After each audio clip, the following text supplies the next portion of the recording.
네, 안녕하십니까. 정법 부장입니다.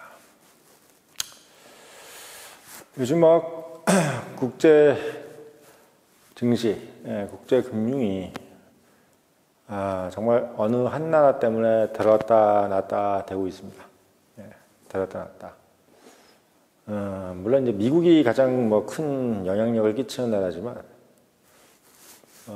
어떻게 보면은 미국은 너무 드러나 있는 나라고, 뭐 어차피 뭐 외화봉이니까 전 세계 어떤 금융뿐만 아니라 정치, 경제 외화봉이기 때문에 2차 세계대전이 끝난 이후로 뭐 최대 승전국이기 때문에 우리가 소위 얘기해서 위너 테이크스 롤이라고 그러잖아요. 승자는 모든 걸 가지죠. 그게 이제 전형적인 어떤 모습을 지금 2차 세계대전 이후에 미국을 보면서 볼 수 있습니다. 거기다 이제 89년도에 또 뭐 소련까지 무너지고 지금 중국도 빌빌대니까 그야말로 뭐 미국은 뭐 누구도 못 건드리는 나라가 됐죠. 그래서 우리가 생각할 때는 이게 미국이 뭐 모든 걸 다 좌지우지하는 거 아니냐, 달러가 모든 걸 다 좌지우지하는 거 아니냐 이렇게 생각하는데 그건 당연한 거고, 그건 당연한 건데 우리가 미처 몰랐던 거, 그리고 사실은 뭐 늘 뭐 유튜브에서 얘기가 하면서도 우리는 사실 그거를 그냥 쓱 듣죠. 그냥 유심히 안 듣고. 왜냐면 이제 우리가 좀 싫어하는 나라니까. 바로 일본입니다. 뭐 홍춘욱 박사 같은 경우도 이제 일본 얘기 상당히 많이 하고, 경제 이코노미스트지만 일본 얘기를 상당히 이제 많이 하시고, 뭐 박순혁 작가께서도 이제 일본 얘기를 상당히 이제 많이 하셨죠. 그래서 왜 일본 얘기를 많이 하느냐라고 했을 때, 사실은 이제 저도 이제 예전에 학교 다닐 때 뭐 국제경제라든지 뭐 정치경제라든지 이런 어떤 과목에서 일본 얘기를 참 무던히 했던 게 기억이 나요. 교수들이. 근데 왜 그랬느냐라고 하면 바로 이런 현상, 좀 요즘 근래에 나오는 이 현상 때문에. 그러니까 증시가 이제 갑자기 뭐 파월이 한마디 하는데 우리가 10%, 12%씩 빠진 적은 없잖아요. 한 국가의 어떤 증시가 특히 이제 아시아 증시 같은 경우, 한국도 그렇고 일본 뭐 이런 나라에서 지금 뭐 10몇 %씩 빠졌는데 파월이 얘기해도 그 정도는 안 빠졌을 것 같아. 왜? 물론 이제 미국이라는 나라가 그렇게 함부로 극단적인 어떤 것을 벌이지는 않잖아요. 근데 일본이 이제 금리를 인상할 것이다 라는 어떤 스탠스를 취했자마자 한국하고 이제 일본이 뭐 증시가 뭐 아시겠지만 지금 근래 폭락했습니다. 한 20%씩 빠졌죠. 그러니까 올해 수익 낸 거 다 토해냈어요. 올해 수익 낸 거 다 토해냈고, 미국도 이제 사실 뭐 그만큼 빠지진 않았지만 미국도 빠졌습니다. 근데 도대체 왜 일본 엔화가 그런 어떤 영향력을 줄 수 있는 것이냐? 일본 엔화의 가치가 왜 그렇게 중요하냐? 일본 엔화의 금리가 높아지면은 왜 그게 문제가 되느냐라고 했을 때, 우리가 참 재밌는 비유를 하나 들면 돼. 우리가 보통 싼 게 비지떡 그러잖아요. 싼 게 비지떡. 싼 게 비지떡. 그러니까 싼 거는 사실 뭐 가치가 없는 거지. 근데 만약에 싼데 가치가 있는 떡이다, 맛있는 떡이다, 그럼 이게 얼마나 이게 좋은 떡이에요. 싼데.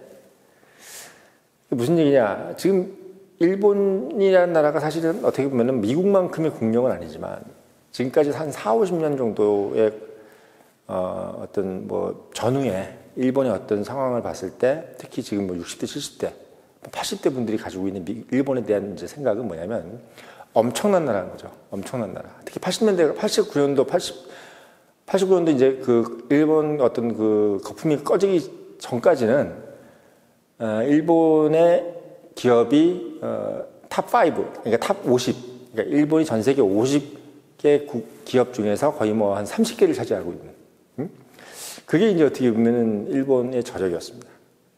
그러니까 말하자면 일본이라는 나라가 갖고 있는 그 신뢰성, 일본은 진짜 백이다. 근데 일본의 나라가 그럼 지금은 또 그러면 일본 제품이라든지 이런 것들이 좀 허접하고, 일본이라는 어떤 국가에 대해서 뭔가 외국의 그 다른 국가에서 바라보는 어떤 그 인식이 그러면 떨어지느냐? 그것도 아니에요. 그러니까 예전에도 훌륭했고 지금도 그거에 뭐 버금가는 정도의 어떤 인식으로 쳐다보고 있단 말이야. 근데 재밌는 건 달러가 지금 기준금리가 5.5%고 5.5고 뭐 영국이라든지 프랑스도 이제 거기에 즈음해서 그러니까 우리가 소위 선진국이라는 국가의 그 달러나 뭐 파운드나 뭐 유로든 뭐든 어느 정도의 어떤 뭐 소위 비슷한 금리를 가져가고 있을 때 일본은 지금까지 계속 제로금리였습니다. 한 20년을 계속 제로금리였단 말이에요. 그러니까 우리가 사실 어떻게 보면 이 89년도 소련이 무너지고 나서 우리가 소위 신자유주의라는 것이 전 세계를 호령을 할 때 거기에 천병의 역할을 한 게 뭐예요? 바로 헤지펀드잖아요. 그러니까 사회주의가 무너지고 나서 우리가 가장 덕을 본 어떤 컴퍼니, 글로벌 컴퍼니는 뭐냐면 헤지펀드야. 그러니까 전 세계를 다 헤집고 다니는 거죠. 전 세계를 헤집고 다니면서 여기서 싼 걸 사서 여기서 비싸게 팔고 또 여기서 뭐 소위 얘기해서 비싸게 판 걸 가지고 또 여기서 싸게 또 소위 얘기해서 돈을 또 조달해 오고 그러니까 말하자면 전 세계 지구를 본인의 하나의 어떤 그냥 뭐 놀이터로 생각하는 거죠.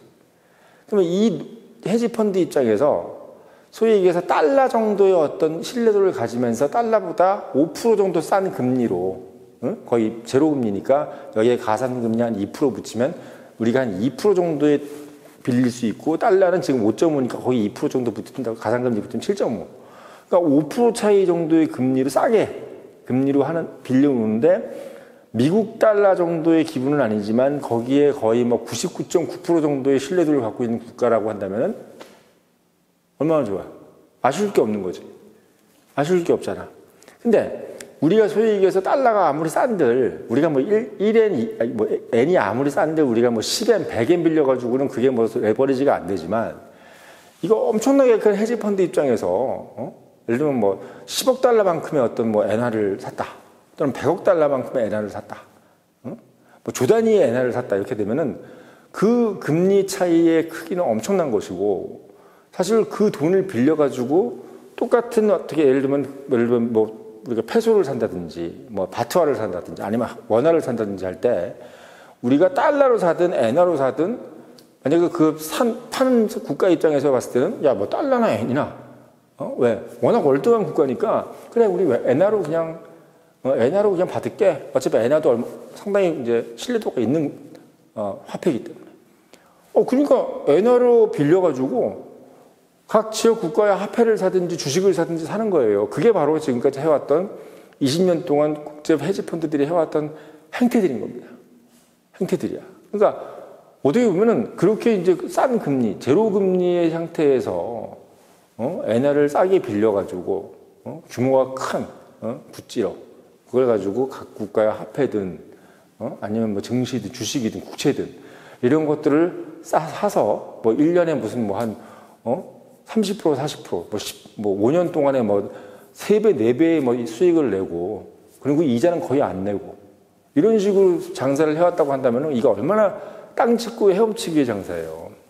그러니까 이 일본이라는 나라가 국제 헤지펀드, 글로벌 어떻게 보면 금융기관들한테 얼마나 좋은 역할을 했는지 이제 딱 감이 오시는 거지. 그러니까 달러를 빌리기에는 너무나 금리가 비싸고, 근데 달러에 거의 뭐 99.9%의 신뢰도를 갖고 있는 일본이라는 나라인데 독일이니 뭐니 이런 데는 거의 달러랑 비슷하게 금리를 받는데 일본은 솔직히 뭐 독일보다 훨씬 나은 국가고 영국보다도 훨씬 낮고 인구도 훨씬 많고 또 아시아에서 독보적인 어떤 포지션을 갖고 있는 국가인데도 불구하고 뭐 지금 제로금리 뭐 이러고 있으면 헤지펀드 입장에서는 고민할 게 없는 거지. 일본에 대한 인식이 좋아지겠어요, 안 좋아지겠어요? 이거 절대적이 되지, 절대적. 그러니까 한국이라는 나라가 일본을 막 무시하고 막 이래도 전 세계에 있는 헤지펀드라든지 여기 있는 유태인 금융이라든지 이런 유태인 자본들 이런 자본 글로벌 금융기관 입장에서 봤을 때는 일본이라는 나라는 너무나 고마운 국가였던 거야. 고마웠던 국가. 왜? 돈을 그렇게 신뢰도가 거의 99.9% 순도 99.9%의 순도를 갖고 있는 그런 정말 뭐 달러에 거의 근접한 화폐를 그렇게 싼 금리로 빌려올 수 있으니까 얼마나 고마웠던 거야. 근데 그거를 항상 20년 동안, 우리가 그렇잖아. 한 1년만 관성을 가져도 이걸 바꾸지 못하는데, 한 20년 동안 그래왔던데 갑자기 근래 1% 올린다 그러면 이게 얼마나 큰, 소위 얘기해서 변하겠어요. 0에서 1이 된다는 것은 엄청난 변화잖아. 0에서 1인다는 것은 100%가 될 수도 있어. 그렇잖아요. 없다가 있어진 거니까. 없다가 있어진 거니까. 그리고 만약에 이게 여기서 이제 가상금리 2%를 붙었는데 우리가 예를 들면 2%로 빌렸던 걸 3%로 빌리게 되면은 도대체 몇 프로가 늘어나는 거야? 50%가 늘어나는 거잖아요. 50%. 비용이 50%가 늘어나 버린 거야. 그러니까 빌리는 기관, 그 금융기관들 입장에서는 본인들이 생각했던 코스트가 50%가 늘어나 버리니까 어떻게 해? 바로 청산해 버리는 거지, 그거를. 본인들이 이렇게 금융공학이라고 그러잖아요. 이걸 맞춰놓은 거야, 이렇게.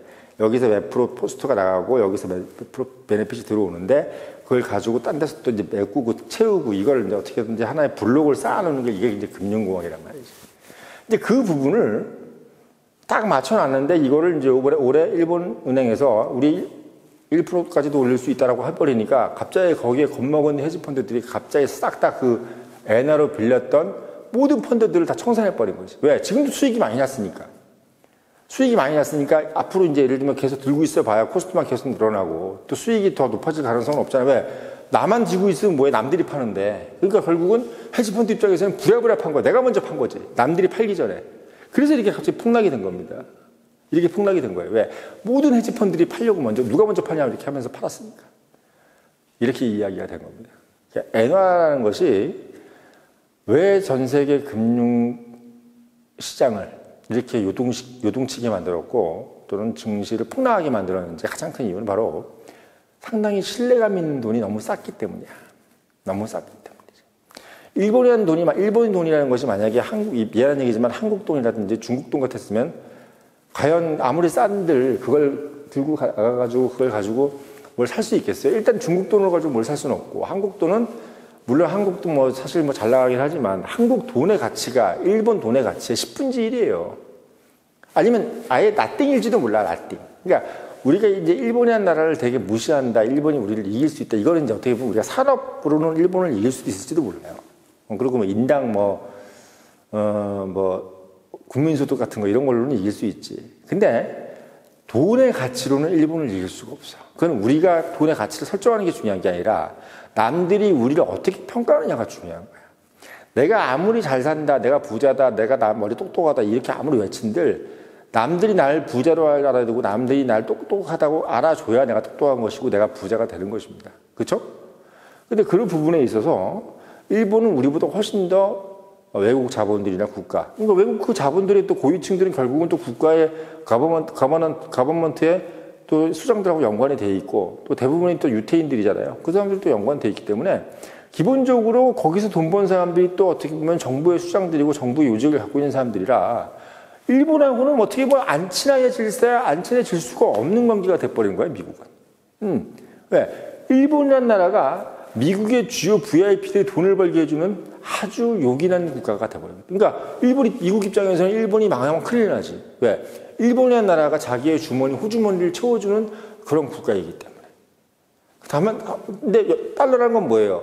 달러는 5% 올랐다가 제로 금리를 만들었다가 이건 달러라는 것은 어떤 하나의 가치의 개념이 아니라 힘의 개념이에요. 힘, 파워. 미국에 있어서 달러라는 것은 이 소위 얘기해서 리치의 개념이라기보다는 미국 국가에 있어서 달러라는 것은 파워의 개념이에요. 파워 개념인데 실제 그 정부 안에 있는 주요 요직을 차지하고 있는 사람들이라든지 또는 전 세계 헤지펀드들의 실제로 돈을 만지게 해주는 것은 뭐다? 바로 엔화였던 겁니다. 엔화. 그 엔. 아주 신뢰감이 높고 아주 순도가 높은 그런 어떤 가치 있는 그 띵이지, 띵. 가치 있는 뭐랄까요? 보물이지 뭐 보물. 그 가치 있는 보물이 너무 싼 거야. 너무 싼 겁니다. 제로 금리라는 거야. 이에 결국 어떻게 보면 일본이라는 나라가 미국한테도 인정받고 아무리 독일이니 영국이니 뭐 이런 나라들이 아무리 뭐 대들어도 일본이라는 한 나라를 독일, 프랑스, 영국이 다 합쳐도 못 이긴다는 느낌으로 가는 것은 뭐냐면 단순히 국방력이라든지 이런 걸 떠나서 일본 엔화가 갖고 있는 그 포텐셜, 그 포텐셜의 핵심은 뭐다? 그 사람들 돈 벌게 해주는 거. 거기 요직들에게 돈 벌게 해주는 그 기능이 바로 일본 엔화의 힘이라는 거지. 그러니까 일본 이 정부나 일본 이제 일본은행 뭐 이런 총재, 뭐 일본 금융기관의 뭐 소위 얘기해서 뭐 금융 관료들이라든지 이제 경제 관료들이 왜 목에 이렇게 힘을 줄 수 있냐면 바로 미국을 움직이는 리더들의 똥구멍을 닦아주고 있기 때문이에요. 예, 그 사람들의 돈을 벌게 해주기 때문인 거지. 예, 그게 바로 일본의 힘이었던 거예요. 한국은 그걸 못 해주는 거지. 그러니까 한국은 그냥 내 스스로 잘나서 내가 내 돈 벌어가지고 사는 거고, 일본은 미국을 이끄는 리더들의 똥구멍을 핥아주고 있으면서 살기 때문에 일본의 어떤 그 가치가 아무래도 높을 수밖에 없겠죠. 예, 그거는 어떻게 보면은 우리가 이제 단순히 이제 삼성전자의 어떤 뭐 반도체라든지 뭐 소위 얘기해서 갤럭시라든지 이런 어떤 것과 또 다른 부분이라고 할 수 있다. 어떻게 보면 뭐 그렇잖아요. 우리가 엔화를 뭐 소위 얘기해서 아무리 싸게 한들 엔화를 가졌다가 뭘 살 수가 없잖아. 근데 원화를 가지고도 뭘 살 수는 없잖아. 근데 엔화는 빌려다가 그걸 가지고 얼마든지 어떤 통화도 살 수 있고, 그걸 사실 달러로도 얼마든지 바꿀 수 있는. 왜? 일본은 엄청난 미국 국채를 가지고 있기 때문에. 그러니까 엔화라는 것은 얼마든지 달러로 바꿀 수 있는 어떤 그 통화가 있는 것은 물론이거냐, 그 자체로서도 이미 얼마든지 황금성이 있는 어떤 화폐이기 때문에 다국적 금융기관, 헤지펀드들한테는 정말 자신들한테 하늘이 내린 축복인 거죠, 엔화. 그게 바로 지금 현재 엔화의 위치가. 그래서 지금 일본 엔화가 왜 저렇게 전 세계 금융에서 중요한 역할을 하고 있었는지, 그리고 왜 일본 금리가 저렇게 제로 금리였다가 뭐 하나 올린다고 하면 쌩 난리가 나고 이렇게 되는 건지, 그 이유는 바로 다국적 금융기관에 돈줄을 대고 있는 것이 바로 엔화였기 때문에 그런 겁니다. 그리고 실제로 그 돈이 뭐 다국적 금융기관뿐만 아니라 그 돈 자체를 뭐 미국에 있는 금융기관뿐만 아니라 한국이라든지 동남아시아 이런 데서도 어떻게 돈놀이 좀 하는 어떤 금융기관들, 뭐 미래에셋인 이런 데서도 얼마든지 엔화를 빌려다가 뭐 하죠? 뭐 자국 통화를 사든 아니면 뭐 삼성전자를 사든 샀던 거야. 그러니까 일본 엔화가 지금 한국에서도 엄청나게 들어와가지고, 왜? 저리로 빌릴 수 있는데, 한국 돈은 예를 들면 뭐 한 5%에 빌려야 되는데, 이거는 뭐 2% 이렇게 해서 빌려다가 소위가 삼성전자 사고 SK 하이닉스 사버리니까 뭐 그 달콤함이라는 것은 이루 말할 수가 없는 거죠. 지금도 얼마나 많이 빚을 내가지고 투자를 하고 있어요. 특히 뭐 부동산 같은 경우는 뭐 30억짜리에서 15억이 빚이잖아. 이런 상황이란 말이에요. 그러니까 어떻게 보면 이제 이 세상은 결국 이제 빚으로 뭔가 돌아가고 있는 듯한 느낌으로 또 갔는데, 문제는 그 빚이라는 것은 언제든지 거품이 터질 수밖에 없는 밖에 없다라는 것을 보내 하나의 샘플로 보여주는 것도 바로 엔화의 금리 인상을 통한 주식의 급락이었습니다. 그러니까 이건 또 하나의 무슨 레슨을 준다? 부동산도 그렇게 될 수 있다는 거죠. 예. 지금 한국 부동산도 문제인 게 뭐냐면, 지금 뭐 엄청나게 40억이나 50억이 이렇게 하지만, 지금 안을 뜯어다 보면은 절반이 다 빚이에요. 지금 MZ든 뭐든 이런 사람들이 미쳤어. 30억짜리를 15억을 빚을 내서 사고 있고, 40억짜리를 20억의 빚을 내서 사고 있습니다. 예, 왜 그렇게 사는지는 모르겠지만 사고 있어요. 근데 문제는 뭐냐면, 모든 구성원이 빚을 내고 있어 산다는 것을 아는 순간 그 가치는 어떻게 되죠? 예, 바로 어느 한순간은 거품이 터지게 되는 거죠. 그러니까 한마디로 얘기하면, 우리가 이제 고스톱을 치는데 다 속인다고 생각했을 때 이제 이 판은 끝난 거야. 누가 하나 호구가 있고, 예를 들면 사기꾼이 한 3분의 1 정도 되고 3분의 2가 호구, 아니면 또 쩐주, 돈이 많은 사람들인데 나머지 한 3분의 1이 뭐 소위 얘기해서 이제 남의 돈 가지고 이제 내 돈이 아니라 남의 돈 가지고 이제 고스톱 치는 사람들이고, 나머지 3분의 2 정도는 자기 돈 가지고 치는 사람이 있으면 그래도 이 판은 돌아가. 근데 만약에 이제 내가 화투를 치는데 5명이 화투를 치는데 내가 딱 치는데 참 몰랐는데 알고 봤더니 나만 돈 빌려서 들어온 줄 알았더니 5명이 다 자기 돈은 없고 남의 돈 빌려가지고 고스톱 친다고 하는 순간 그 고스톱을 치고 싶어요, 안 치고 싶어요? 응? 치고 싶어, 안 치고 싶어? 갑자기 치기가 싫은 거지. 왜? 나만 돈 빌려가지고 남의 돈 따먹으려고 그럴 줄 알았더니 보니까 저 새끼도 내 돈 따먹으려고 하고 있고, 얘도 내 돈 따먹으려고 하고, 얘도 내 돈 따먹으려고 하고 있네. 그 순간부터 무슨 생각이 들어? 여기서 내가 돈 따기 힘들겠다는 생각이 들죠. 그때부터 급냉하는 겁니다. 급냉하는 거예요.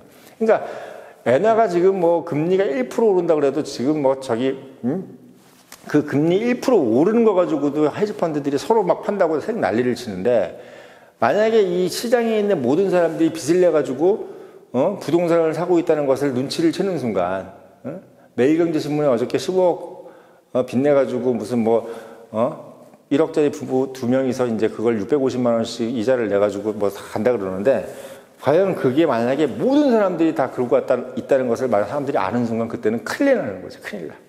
그러니까 이 빚의 경제학이라는 것은 아주 무서운 겁니다. 무서운 거예요. 그러니까 이번에 에러가 이번에 뭐 금리 인상이 된다는 주춤한다는 어떤 그런 느낌 가지고도 저렇게 막 증시가 폭락하고 이런 것들은 그만큼 어떻게 보면은 금리 자체가 1% 오르는 게 중요한 게 아니라 금리가 1% 오른다는 신호에 따라서 그것을 급각적으로 매각을 하려고 할 수밖에 없는 왜? 다 빚을 내서 하고 있으니까. 누가? 헤지펀드도 서로가 서로를 다 아는 거예요. 얘도 빚 내서 하고 있고 얘도 빚 내서 하고 있고 얘도 빚 내서 하고 있는 것을 알기 때문에 만약에 지돈 들고 있는 놈들이면 하는 뭐 걱정이 없지. 근데 빚을 내가지고 하고 있는 것을 서로 알기 때문에 제가 저 시그널을 받는 순간 제가 먼저 팔려고 할 테니까 내가 먼저 팔아야지. 이게 이제 문제가 되는 거지. 이 급락이라는 것은 뭐냐면 서로 먼저 팔려고 달려들 때 그때 급락이 되는 거야. 근데 그거의 가장 큰 신호가 뭐다? 나도 빌렸고 쟤도 빌렸고 얘도 빌렸고 얘도 빌렸다는 것을 서로 아는데 갑자기 금리가 변동이 됐을 때